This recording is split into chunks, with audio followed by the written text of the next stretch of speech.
예. 두 번째 논평 좀 해주시기 바랍니다. 감사합니다. 네. 지금 황교안이 홍준표 짝퉁인가 제2의 유승민인가 하는 부분은요. 예. 우리가 또 관심을 가져야 될 게 결국은 이 모든 사건이 발단이 탄핵으로부터 비롯됐거든요. 예. 그럼 탄핵은 왜 이렇게 이루어졌느냐 하는 부분은 말씀드렸다시피 드루킹이나 이 언론의 어떤 그 선동과 결국 검찰과 특검의 어떤 이런 여러 가지 복합적으로 얽히고 설켜가지고 예. 외적인 요인에 의해서 이루어진 것도 있지만 그러나 핵심적인 것은 소위 우파라고 하는 정치권 내에 자기 정치적 어떤 목적, 정치적 사욕에 의해서 결국은 한 국가를 완전히 뒤집은 그런 일종의 정변이고 반란 내란 사건이다. 저는 이렇게 판단합니다. 예. 자, 그러면 제가 왜 이 황교안에 대해서 언급을 안 할 수가 없냐면요. 지금 이제 황교안 씨가 이 자한당에 이제 입당을 해서 소위 이 당대표 경선에 뛰어들었지 않습니까? 예. 그런데 많은 국민들이 국민들이 하면 뭐 중도 내지는 이 소위 보수라고 스스로 인식하시는 분들이 황교안에 대한 굉장한 어떤 지지를 많이 하는 것 같아요. 그런데 그래요. 예, 예.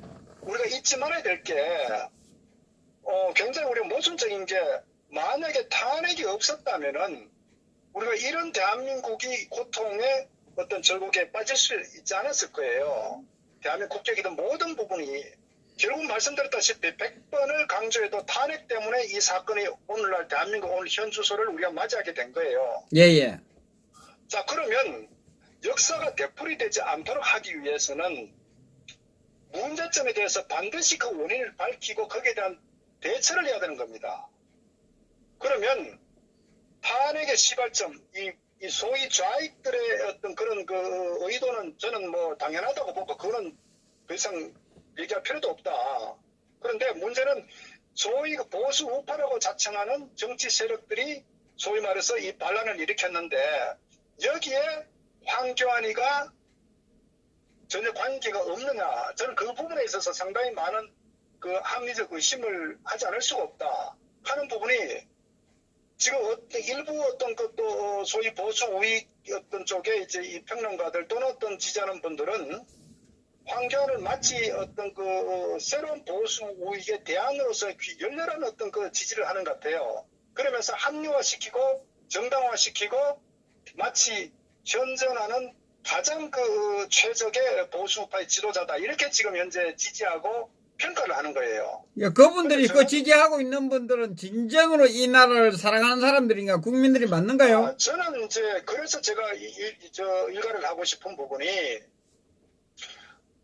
말씀드렸다시피 김무성, 유승민 그룹들이 결국은 이 탄핵에 결국 핵심적 역할을 했는데 그거 못지않게 드러나지 않는 인물들이 제가 지난번 말씀드렸다시피 정진석 원내대표가 자락을 깔아줬단 말이에요. 원내대표로서. 결국 그것이 특검에 대해서 좌파에다가 백지위임해갖고 결국 박영수 같은 일방적인 좌파가 정치적 의도를 가지고 기획 수사를 할 수밖에 없도록 그 자리를 깔아준 게 정진석이란 말이에요. 예. 그 못지않게 결국은 그 당시에 청와대 박근혜 대통령께서도 두 가지 부분에 있어서 탄핵이 이루어지지 않을 거라는 측면도 하나 있었고, 첫째는 탄핵 가결 여부에 대해서도 어쨌거나 같은 보수파 야당인데 그러겠느냐 하는 측면 하나 있고, 두 번째로는 어쨌거나 이 헌법재판소에서 본 박근혜 대통령 당신께서 잘못이 전혀 없기 때문에 하야는 있을 수 없다는 부분에 어떤 견지를 했었고, 그 연장선상에서 당연히 정상적 어떤 사법체계가 살아있고 또 헌재가 살아있다면 당연히 기각할 거라는 그런 통상적인 상식적 생각을 했었는데, 그런데 결국 이제 결과는 전혀 어떤 다르게 나왔다는 얘기죠. 그래서 그렇다면 그 당시에 헌재에서 헌법재판소도 결국 공석이 됐지 않습니까? 소장이. 예. 그러면 지금 현재 황교안을 두둔하고 지지하는 세력 중에 하나는 황교안도 결국은 탄핵에 상당한 책임과 이 잘못이 있다고 이제 주장을 하는 어떤 그런 논리에 대해서 이런 얘기를 한다고요. 황교안은 총리로서 대통령 권한 대행으로서 그 어떤 공직자 중립적 측면에서 어느 한쪽 편을 들 수 없다. 만약에 황교안이가 편을 들게 되면은 어떻게 되겠느냐. 이런 저는 논리를 들이대고 있는데요. 저는 굉장히 문제가 있다. 의도적이다. 지나친 어떤 그런, 저는 황교안을, 저는, 합리화시킨다는 것 중에 하나가, 황교안이 어쨌거나 대통령 권한대행으로서 헌재 소장 같은 거는 임명할 수 있는 거예요. 그건 본인의 어떤 권한이기 때문에. 그럼 만약에 정상적으로 대통령 목세 헌법재판소장을 소위 말해서 어떤 우익사고나 우리가 어떤 정말 정체성이나 보수의 어떤 가치와 개념 갖고 있는 그런 올바른 사람이 만약에 헌법재판소장이 앉혔다면은 과연 헌법재판소 어떤 재판 과정에 대해서 일방적으로 우리가 경험했다시피 그런 좌익에 물들은 정말 이 촛불 광란에 주눅이 된 그런 어떤 식으로 일방적으로 예를 들어서 어떤 이 재판 과정이 이루어졌겠느냐. 굳이 또 그렇게 3월씩 빨리 판결을 내릴 필요도 없었거든요.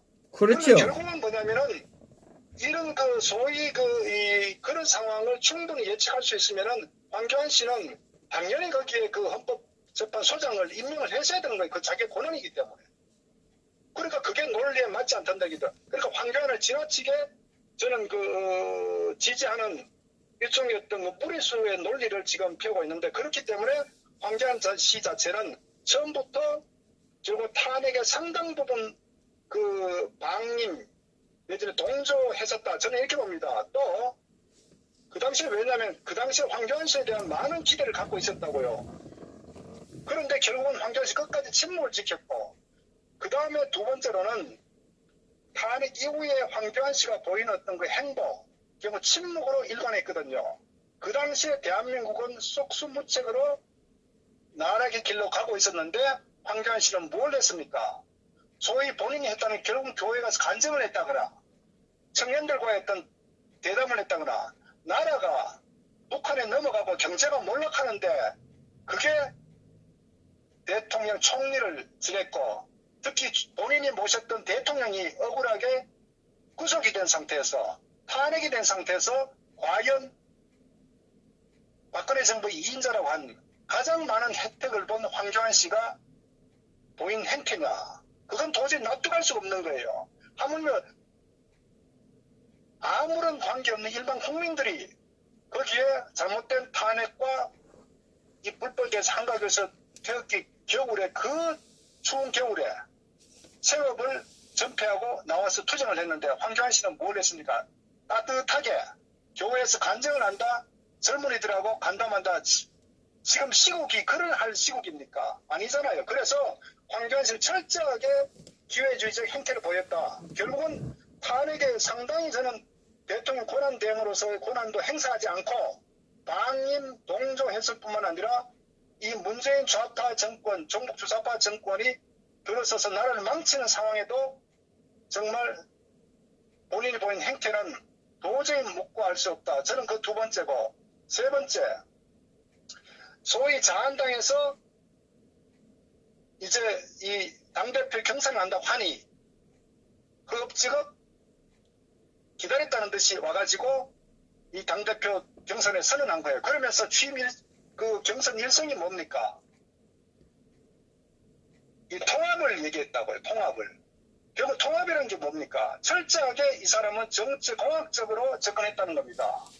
본인이 정말 법률가고 최소한도 눈꽃만큼의 양심이 있다면 본인이 모시던 대통령이 구속기소에 대해서 엉뚱하게 33년이나 지금 선고를 받고 있는데 본인이 제일 먼저 해야 될 건 뭐냐면요. 사실은 거기에 대한 상당한 책임을 지고 모든 어떤 공직에서 더 이상 나가지 않고 본인이 모시던 어떤 대통령에 대한 어떤 그런 잘못 본인도 그 책임을 통감한다. 그리고 이것은 잘못된 탄핵이었다. 그러면서 법률가로서 양심으로서 정말 어떤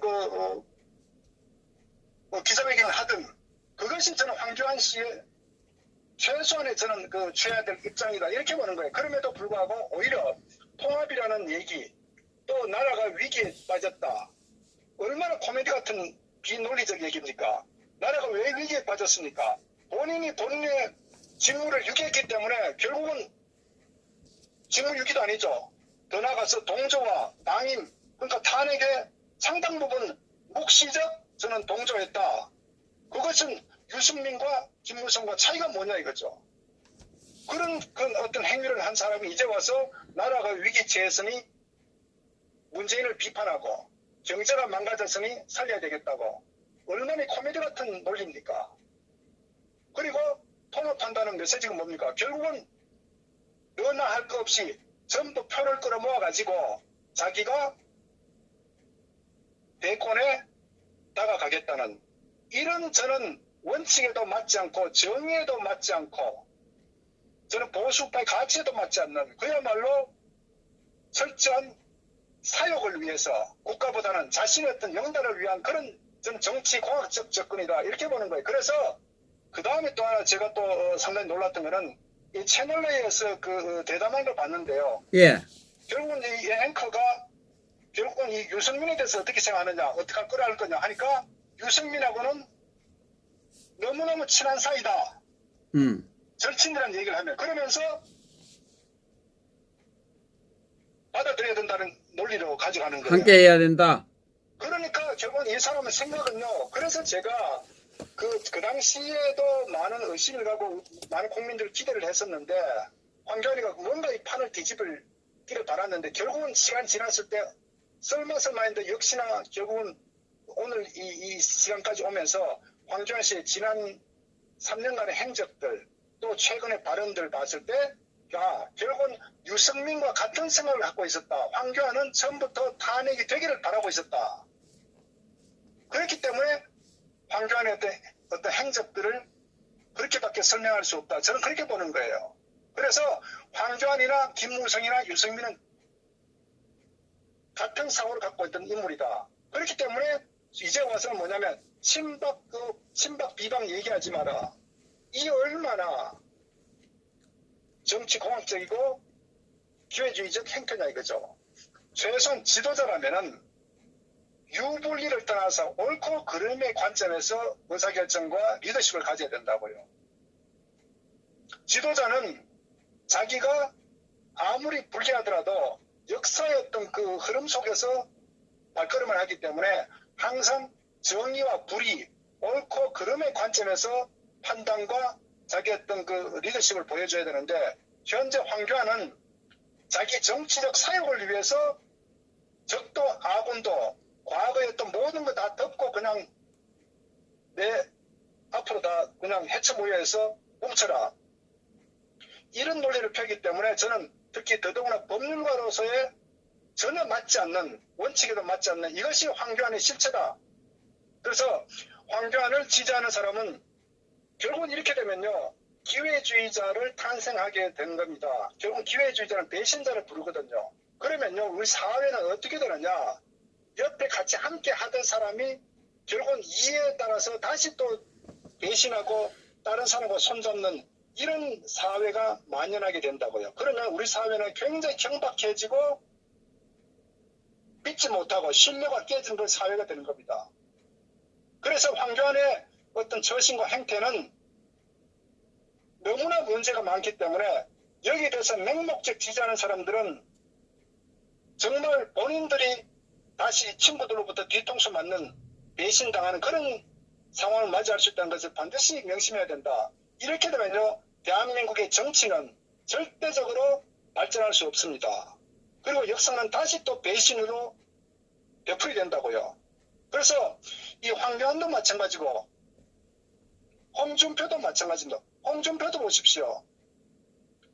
얼떨결에 대선 후보가 됐습니다. 물론 홍준표가 대선 후보 된 것도 임명진과 정우택과 그 당시 정치 세력들이 지금 홍준표를 앞세워가지고 내각제 내지는 이원집 정부제를 하기 위해서 박지원과 그 당시에 소위 이 내각제 세력들과 김무성하고 바른미래당 얘들끼리 서로 원내대표끼리 합의해가지고 그렇게 하기로 했었다고요.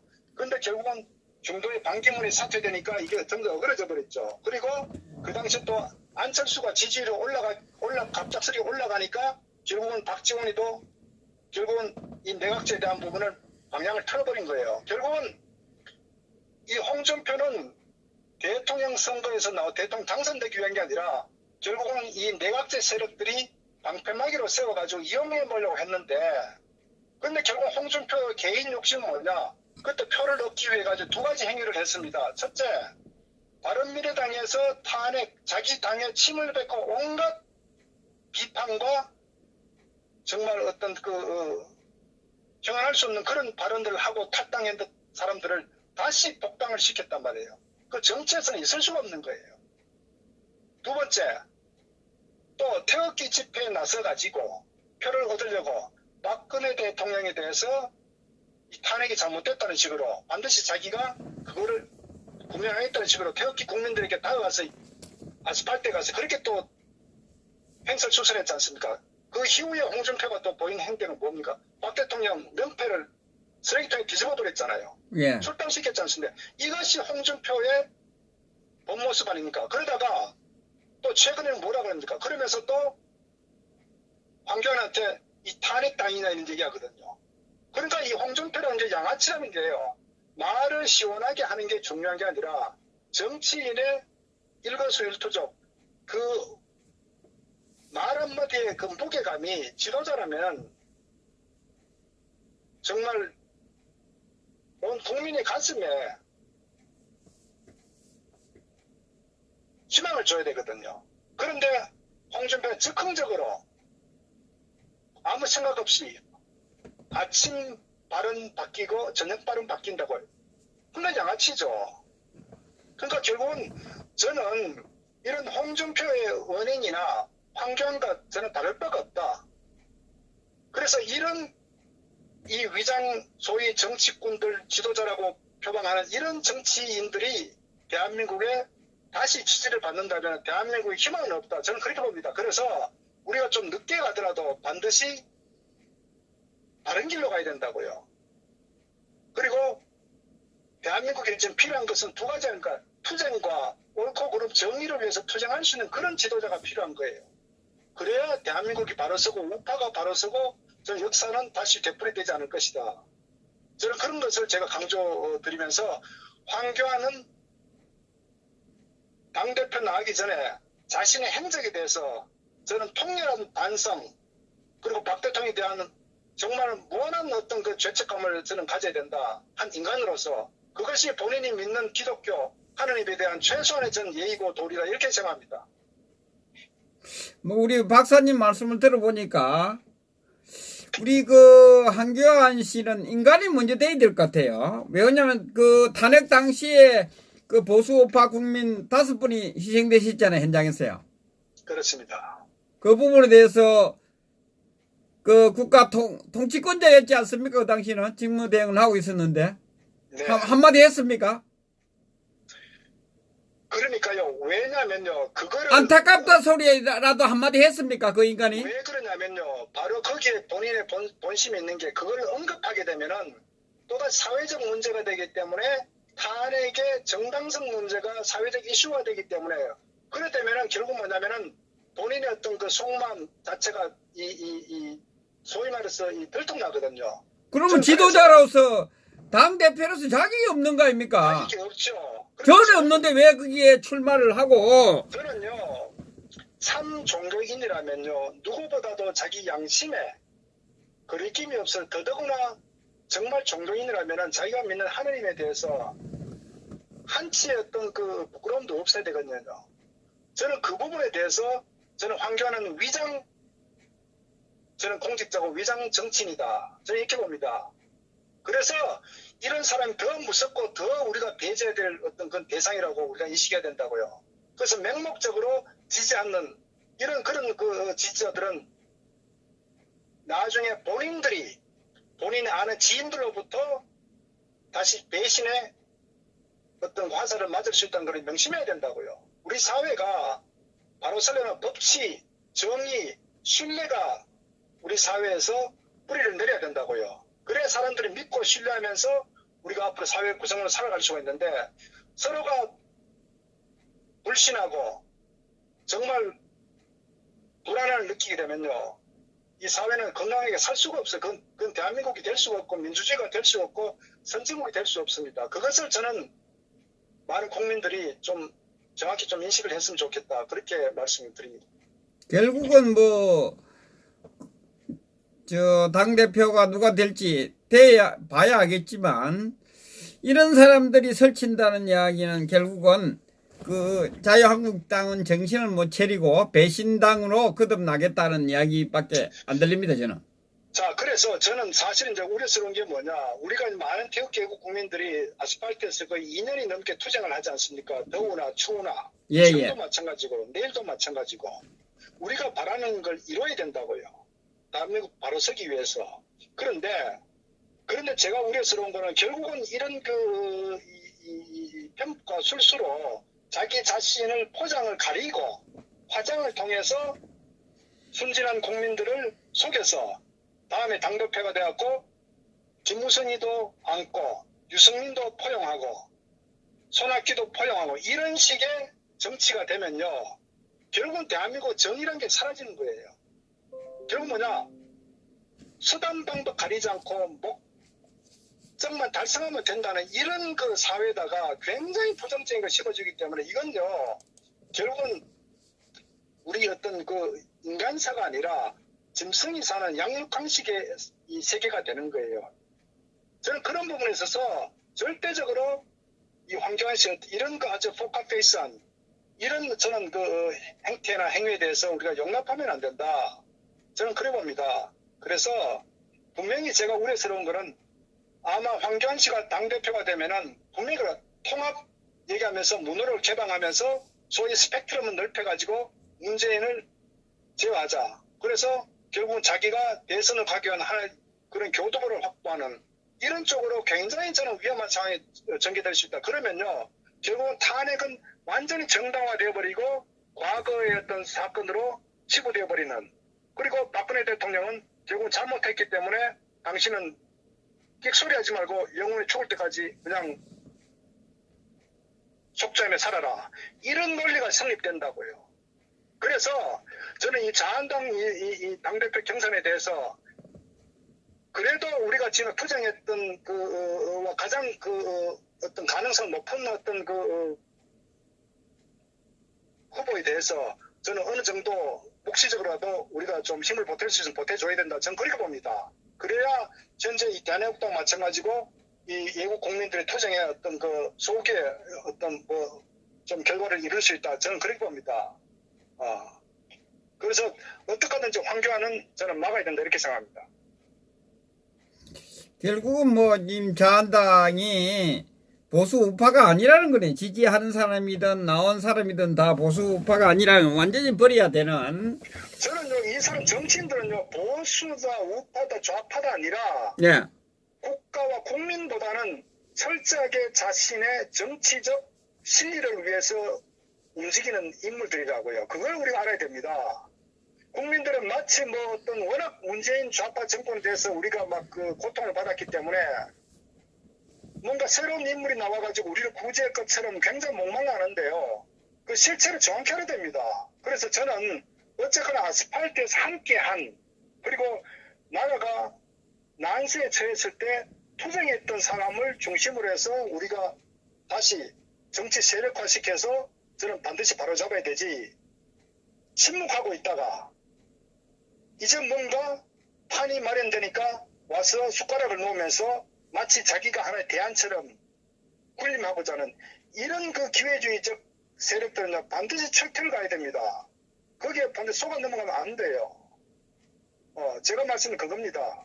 그리고 또 하나 제가 또 양념으로 오세훈 같은 또 인물 저는 참 어느 국민들이 오세훈을 지는 모르겠는데 오세훈은요 큰 틀에서 보면은 오늘 이 탄핵에 오게 된 것도 또 상당한 저는 부역자라고 봅니다. 왜냐 오세훈이 보십시오.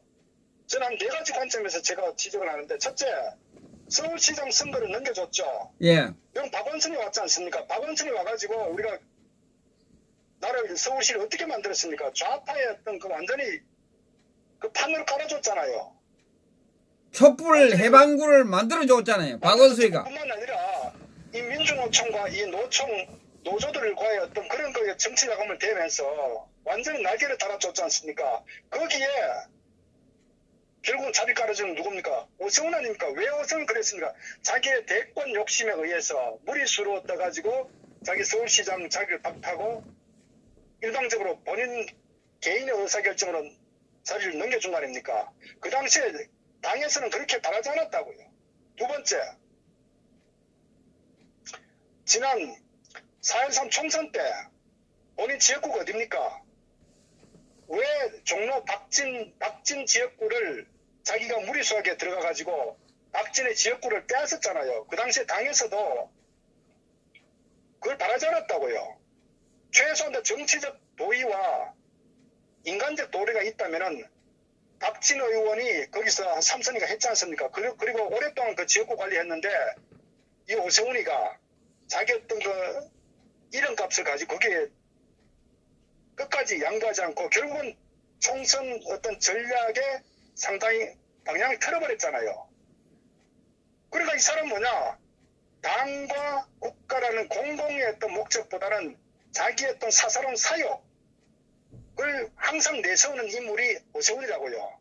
그 다음에 세 번째, 탄핵 때 결국은 탄핵도 찬성한 사람이니까 자기가 현역 의원은 아니지만 결국은 탄핵에 동조하고 탈당했지 않습니까? 그러니까 슬그머니 또 복당했잖아요.